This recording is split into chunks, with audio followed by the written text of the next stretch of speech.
So I've been coming to these symposiums, honestly, for as long as I can remember, and I swear this is the best one, by far. And I've been struggling to really put my finger on exactly why.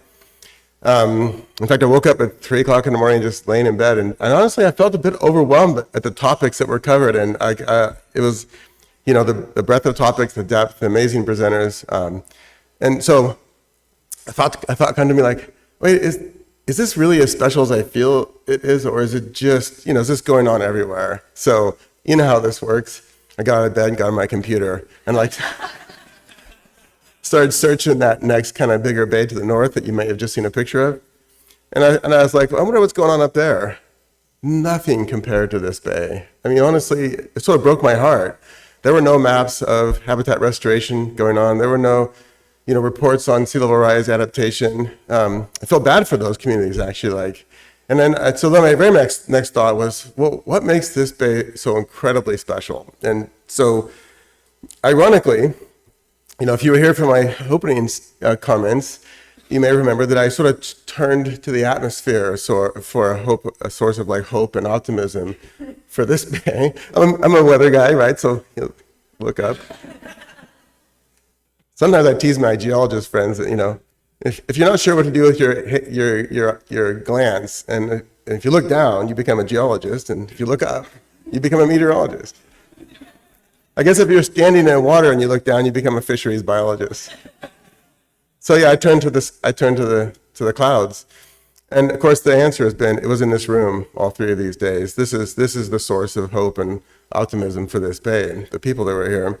And what really sets this group apart, and I found myself wanting to kind of quantify that for you all, I think it's the amazing professionals that work in this area, both in the consulting world and in the nonprofit. Clearly, Cal Poly is a huge difference between this region and the next bay to the north, and I feel like we're all grateful for it. We know what an incredible influence it is on our region, but it's just such a source of expertise and passion, and so I found myself reflecting on that.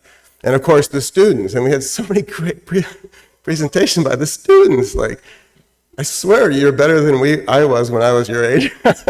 So please stand up if you're a Cal Poly, any student. Stand up if you're a Cal Poly student or any kind of student. Here you go. Round of applause.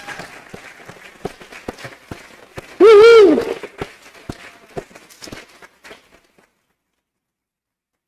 Yeah, future generations of professionals working in these areas is so important, and I think this area does a great job at succession planning and capacity building.